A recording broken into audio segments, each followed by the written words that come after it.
Okay, reconnection successful. Am I actually live, though? Okay, looks like I'm live. All right, what about everyone else here? Am I in the call? Camera's not on. There we go. Should be good. We're live again. All right. Okay. What were we talking about up until then? I think we were talking about your silver medal this week. Oh, yeah. The silver medal. I'm just kidding. Yeah, Uh, nobody managed to do the actual proper strat for this week, so there's that. On to the next week, though, as well as trying to fix what I posted here on the Reddit, because I posted this same crappy map on the Reddit, looks like. So let's make sure to get rid of that. Do we have a comment? Okay, let's delete this. Delete. All right, there we go. Good. Okay, well, now let's discuss the real and current map that we have out. I don't know if any of the viewers will show back up now that we've done this. Maybe someone could let them know. I'll throw it out there. Um, Arena chat, Arena watch podcast.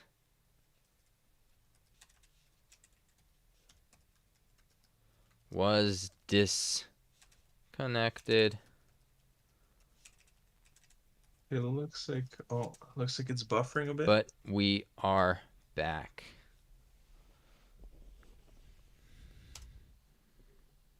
Is it? Is it buffering again? After all that. Wow. No, it looks good. Okay.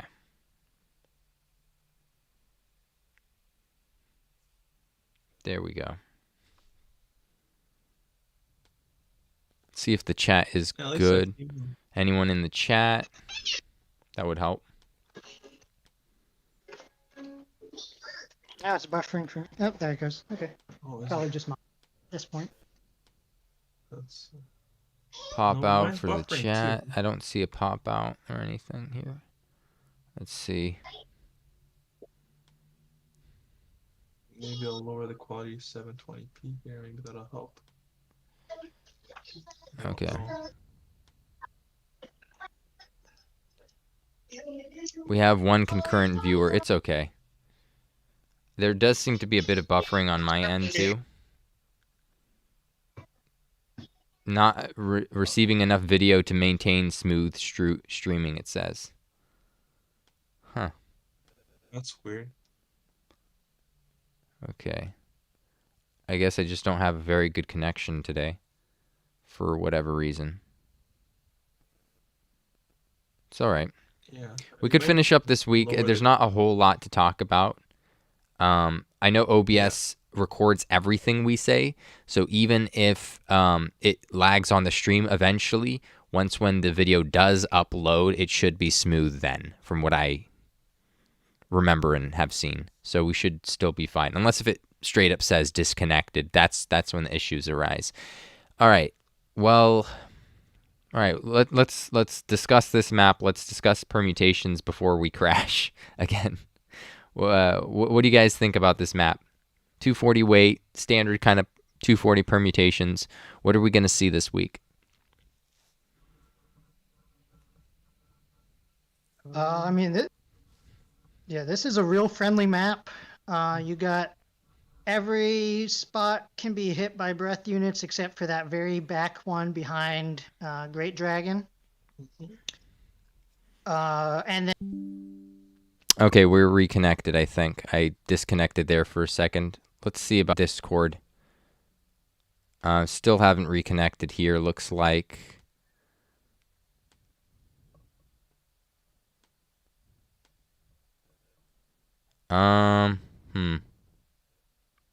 Let me hit the Discord thing. Voice.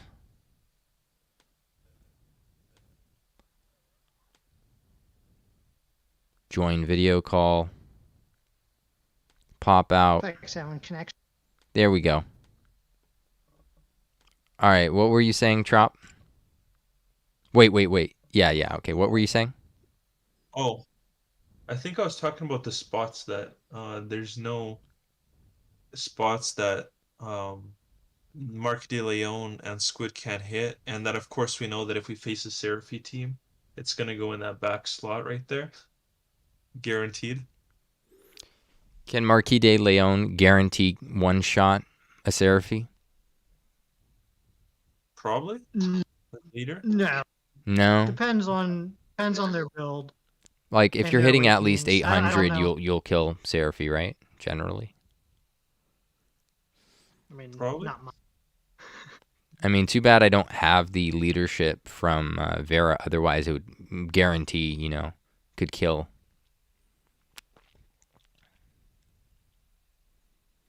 But Marky's leadership, if he just buffs himself, I don't see how they can, because that's a 20% martial. Oh yeah, that's true. I forgot. Yeah. So it might be worth it just to bring him just so he could buff himself to cover all your bases.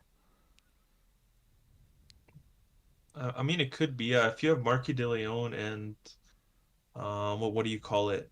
The Metal Dragon together, I think they'll just annihilate that last spot. Because the Metal Dragon does need someone in front of the last spot to hit it, but Marky De Leon doesn't. He Yeah, can just hit exactly. it He doesn't need naturally. anybody. So having him, I think, is a good strategy. Mm-hmm. Yeah, and then Vera, if you have Vera, could clean up everyone in front of that single spot, and then you could have your other martial units clean up everybody else. Some other cleave. Martial Meta's cleaning in. Like the past two times we've had this map, we said this is a friendly breath map, but I think officially, this has become a friendly breath or martial map now that Martial's in the meta. Cleave in general, right? Like any AoE cleave, this is great. Yeah, definitely a good cleave map. I've won this map the last two times I got it, so I'm hoping third time's the charm. Mm-hmm. So always been a good map for me, Yeah. this layout. So what's going to be your standard team here, Trop? You're probably going to run the same team the entire week, or are you gonna now you have a few options? What are you going to do? What do you think? Actually, I think I am gonna run the entire week because this is a 240 weight week, right? Which means I can bring my Boreal Serpent back. Oh, that's gonna feel good. So Boreal Serpent is someone else that's also gonna be able to hit whoever's in the back row. So that's actually a Mm-hmm. pretty good thing to know. That's the only thing Yeah, preventing me from wanting to bring, say, Zoma or Dragon Lord is I know since they're 65 weight that I would not be able to bring an A, basically, because I would have three other S's. So it's either that or that, I can't have both. I would so you really can like to bring bring this new Percival since I don't really have, I don't have Boreal awakened, and he just has one awakening, and he has no bloom right now. Well, none of the Mhm. important stuff. So I wouldn't be bringing Boreal, but I definitely think he's a good unit. I definitely think Claria is a good unit, but mine doesn't have the Crackle maxed. It doesn't have the Awakenings maxed. It's 4 awakened right now. So I don't know if I would be able to bring her, but she's definitely a good unit for this week. Draki. Surprisingly, Draki could work on the sides because I always complain that he never has enough range to use that damn Kasiz, but now he would be able to. Then again, I don't know if you'd have to put him on the sides because he is slower, so maybe the enemy moves up, theoretically. So maybe you don't have to. Yeah, just make him as slow as possible. Oh, he's already slow as possible, right? He's an F unit. There's not much speed you're getting out of them, so That's true, yeah. it kind of works. Okay, let's switch the chat bubble to this one. I'll edit this in. So I'm probably gonna go 4 S's, 450 weight S's, and Percival, or again, depending how late it is in the week, because by Tuesday I should be able to max Crackle, but not yet. So Yeah. we're getting there. We're definitely getting there. I think that It's at like that's Yeah, plus for 7 for me. sure. what With the prevalence of crack weaknesses, it's something I meant to bring up, but didn't mention during the discussion of last week. Claria is just super strong. She's got crazy range, even more range than Boreal, due to having that corner hit, the the crackle range. She's fast enough to outspeed most things, but still slower than your typical cleave team. So she's great at cleaning up units, specifically like Dragon Lord if you just need to finish him off by a sliver, or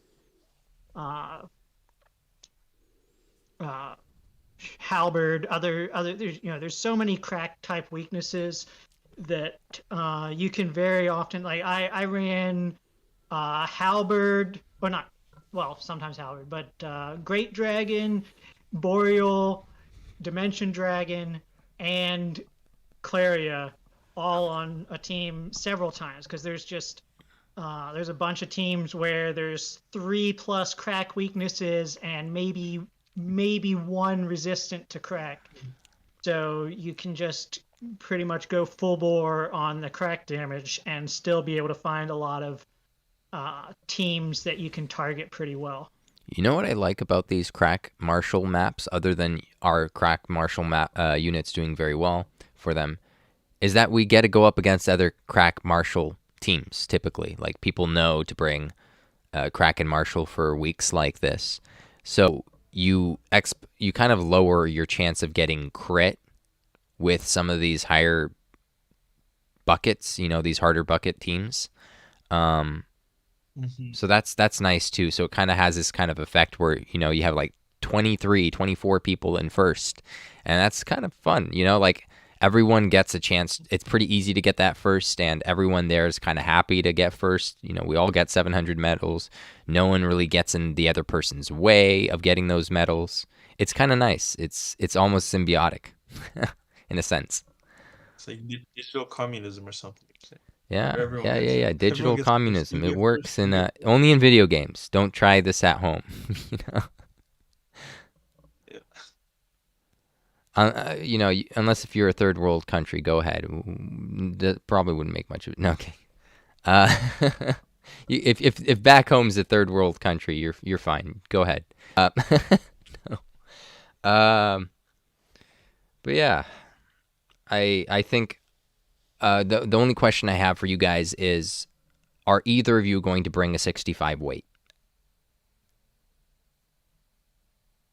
And no. Me probably not either.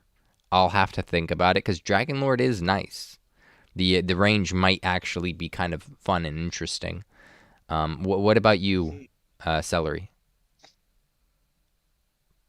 I probably will. I'll probably go with the 65 weight, 250 weights, and 235 weights. And those 235 is Boreal and Claria, or? Yeah, Boreal and Claria. That's fair. That's viable. I think if out of all the A ranks that you could choose, those are basically like soft S rank units. They're effectively S rank units. Claria. And in some ways, Claria is better than. She can always hit. In a lot of ways, she's better than Zoma is, because she'll always be able to hit. I mean, on this map, Zoma would already always be able to hit, but like she always is able to hit, and so for most weeks, she basically is better than Zoma in my book, because 2 Crackles is better than 1 Glacial Doom. Yep. And she hits pretty hard. She hits, I think, around 650, something like that, for Brilliant. It's not bad. And I actually tend to build her HP. I put a sword on her, because I'm usually not worried about maximizing her damage. She's a cleanup. So how much is yours then? Slower than... Still 650 with the Brilliant? Yeah, still 600 something. And you have to consider, because she has that mobility, she's probably going to be able to hit multiple units more often than Zoma is, because she could get in position for it. So that 650 might be, twice that, 3 times that, because Zoma couldn't do that, basically. Yeah. I mean, with how I used her, at least last week, she tends to provide that extra little bit of damage that before I might not have had access to. So very, very similar to the Boreal and Sakura Cub role, where she's dealing less damage than the try turning down the stream quality. So less damage than the main S units, but usually, just from my experience, she doesn't need to deal a whole lot, and so she's very often she's going last and she's cleaning up a threat, as opposed to, say, Boreal, who's going early and possibly taking out a threat on its own, possibly teaming up to take down a threat. But she serves a similar role, but later in the turn, where whatever survives, I'm able to target because she has such massive range. That's interesting. Yeah. So she isn't that quick, you would say? She's fast enough. I think she's up in the higher 300s. Okay. But slower. The rest of most of us running a cleave team, most of our units are all over 400. So she's slower than the rest of my team, but faster than the slow mages, faster than Halberd if he's not running the super claws, faster than obviously like Dragon Lord and Nira, any of those